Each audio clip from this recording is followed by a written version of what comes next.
Kamusta mga ate, kuya, beshi? Si Chari po ito mula sa The Sun, Moon, Stars, PH Tarot.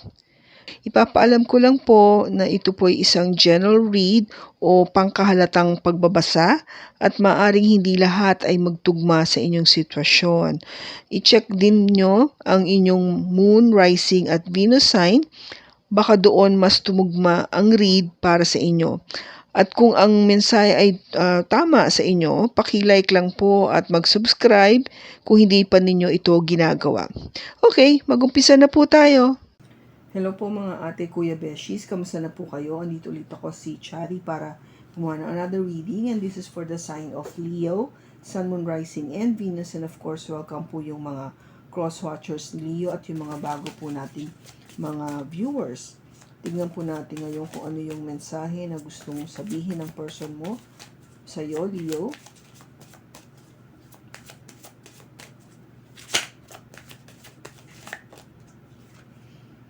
The future. I daydream about our future together, going on adventures and growing old together. I want it all. Wow.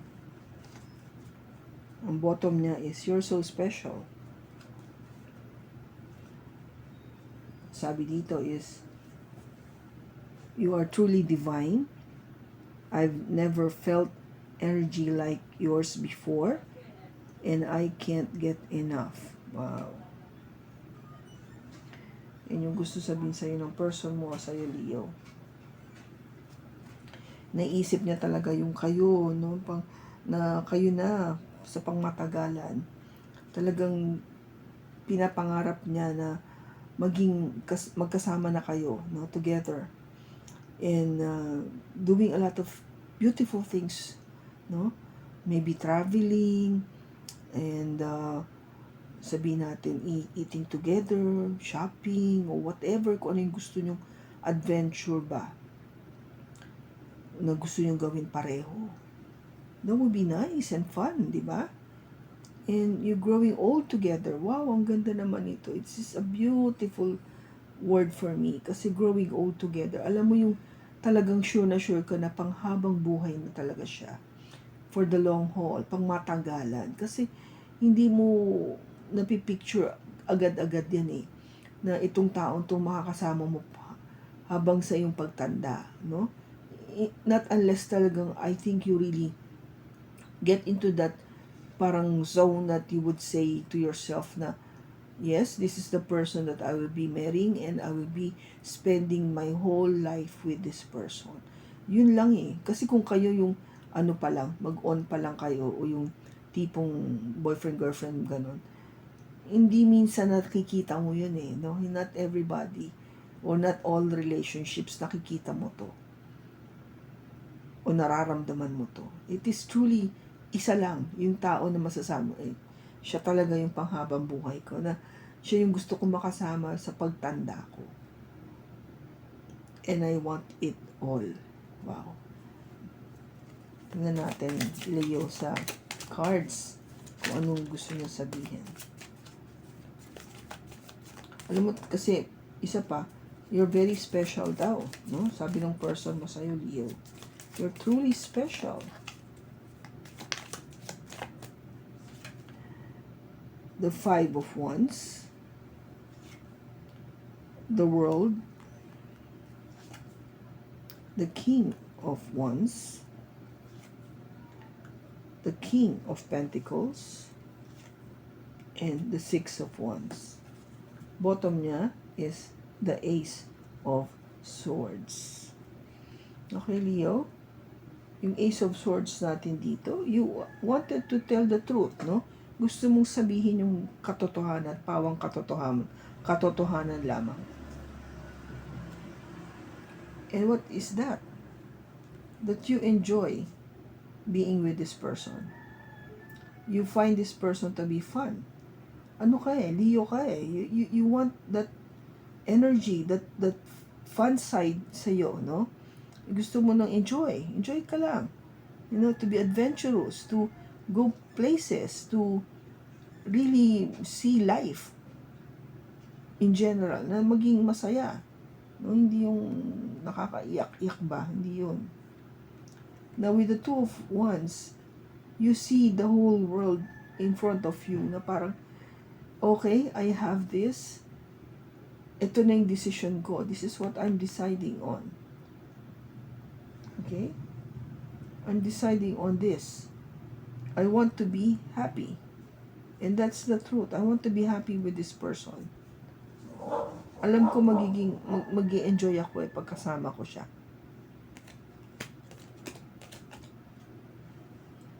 Now, yung first card dito, Leo, is all about conflicts and disagreements. Maybe nag-umpisa kayo na merong hindi napagkasunduan, na hindi kayo nagkaintindihan mabuti, so nagkaroon ng misunderstanding. Diba? Which is very normal. Lahat naman tayo dumadaan dyan. Na hindi naman napaka-imposible para hindi maayos, di ba? Na hindi naman imposible na hindi maayos, hindi ba? Kaya I think you decided to end the relationship.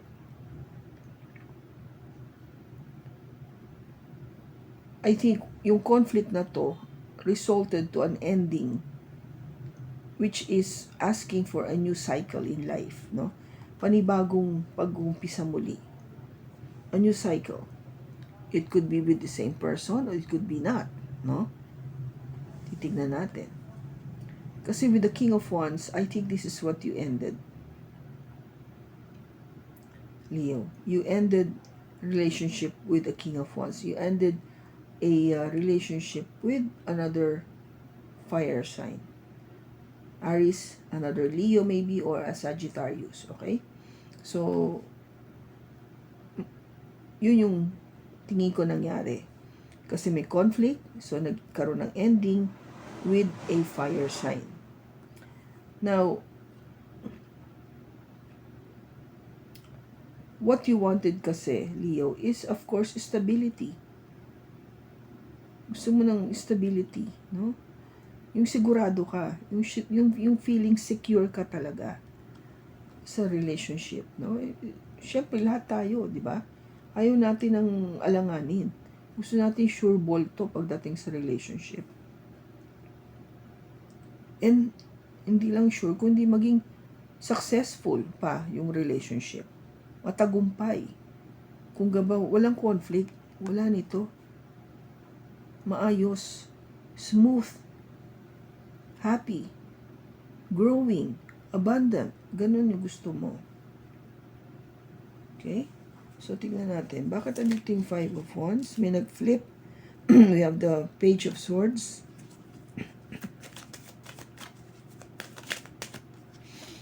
We have the Four of Swords. And the Four of Wands. Yung conflict na yan started with a message. Something na straightforward, no, very hurtful.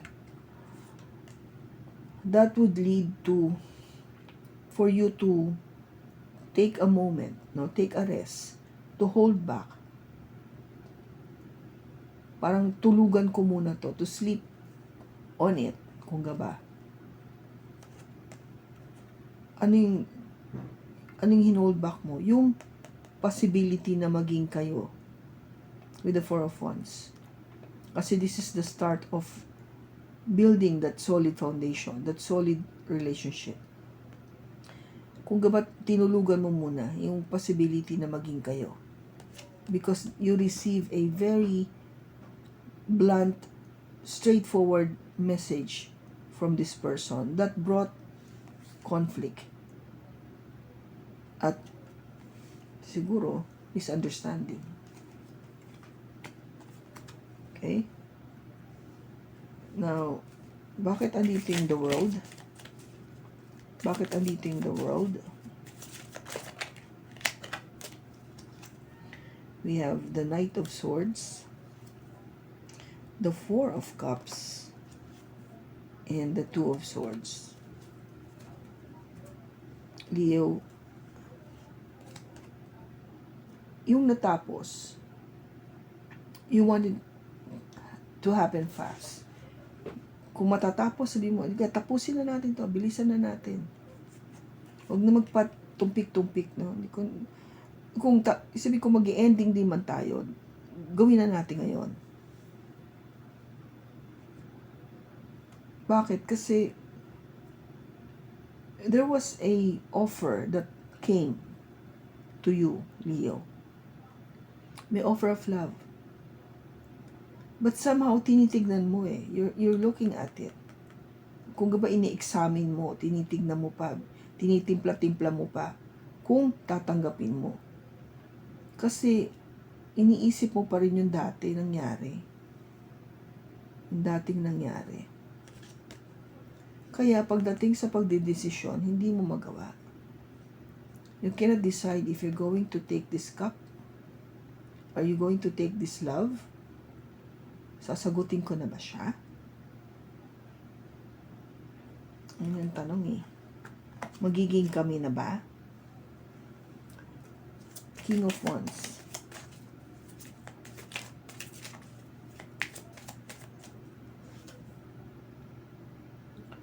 The Eight of Swords. The Lovers. And the Queen of Cups.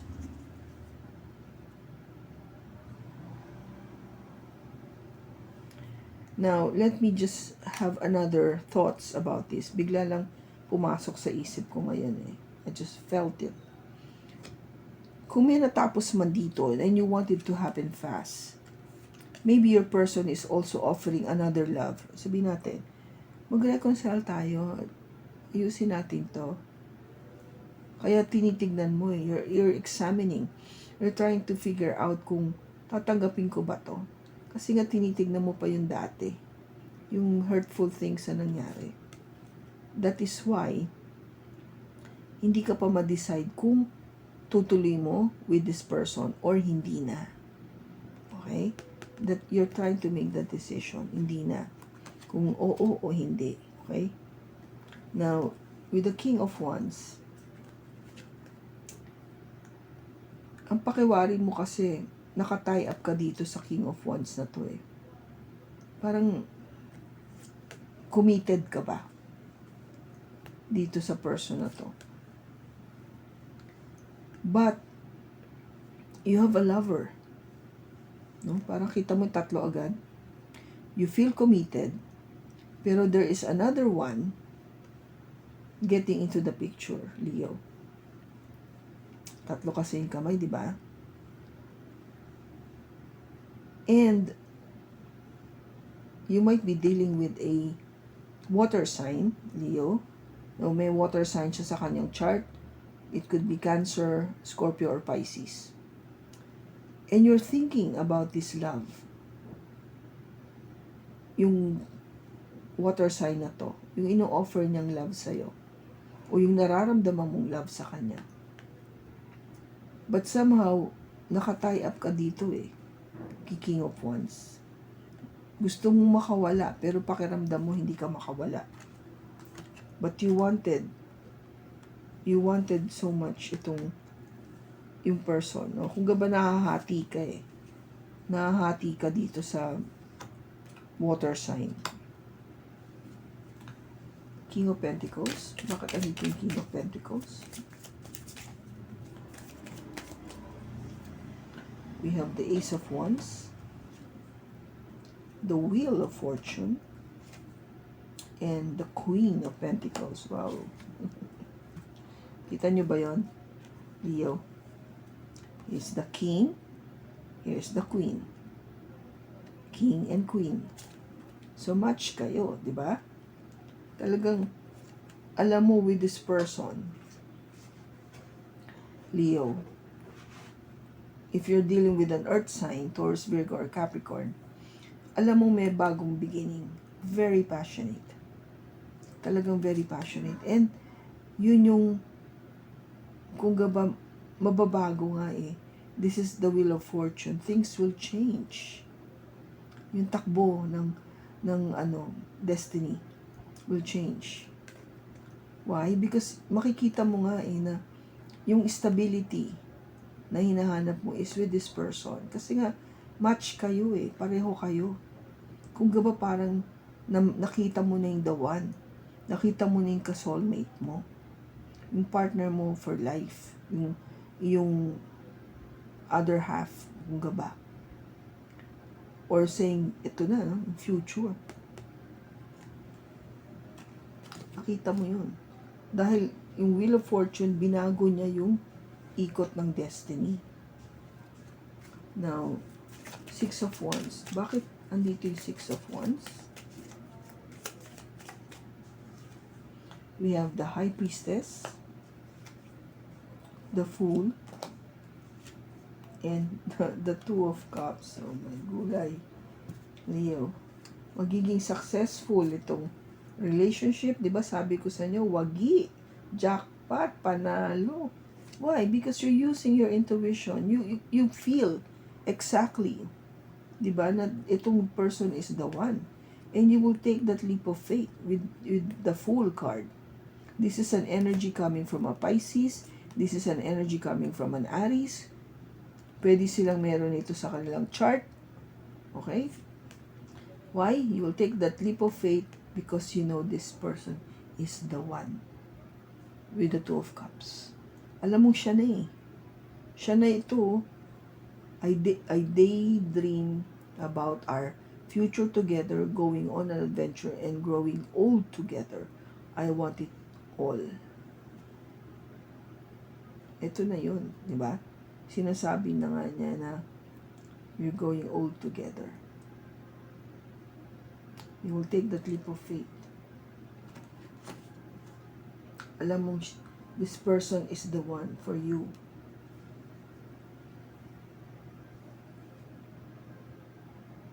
Yung pagiging earth sign niya, maybe meron din siya nito sa kanyang chart. Okay? Doesn't necessarily be an earth sign, so just be mindful of that. Okay? So maganda siya, di ba? Very nice, Leo.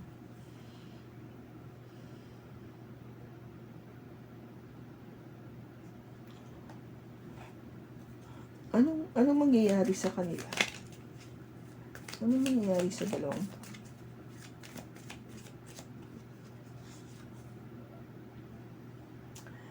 There is a waiting game right now.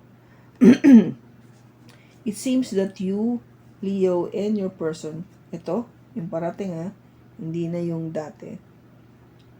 I'm talking about the one coming, the fire, the earth sign guy o girl. O meron siya nito sa kanyang chart.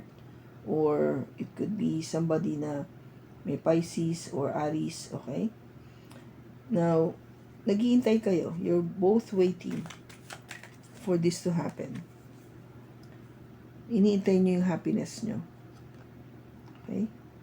You will be happy. It will be a wish fulfillment na matupad dito. Makikita na ba sila?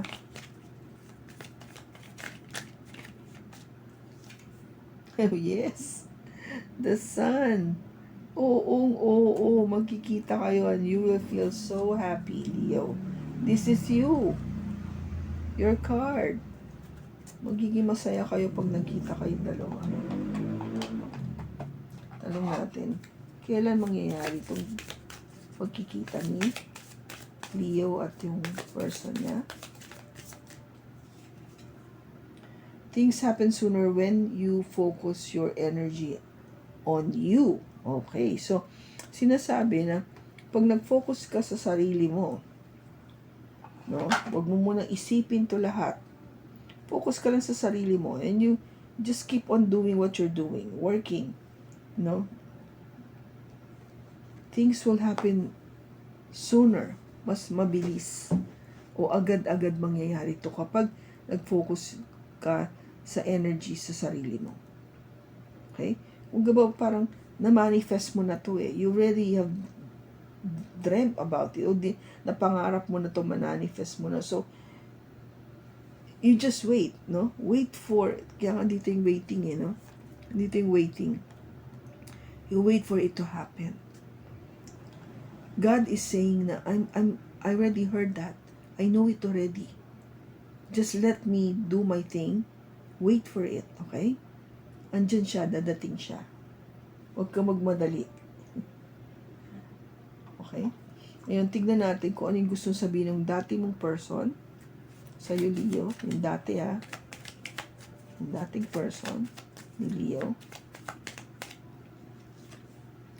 I hid who I really am from you. I hid who I really am from you. It was my fault, but I blame you. I left when I saw you with someone. Okay.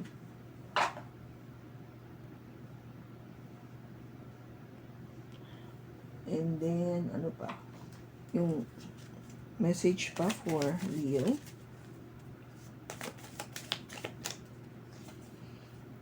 First quarter moon in Sagittarius. Believe in your good luck. Oh, yeah. Oh, yes. Full moon in Gemini. Embrace the flow of life. And last quarter moon in Pisces. Talk less, feel more. Okay. So, kung kanino mang Leo ito ng energy niya na na-pick up natin ngayon sa pagbasa na to, maraming salamat sa pagsama mo sa akin.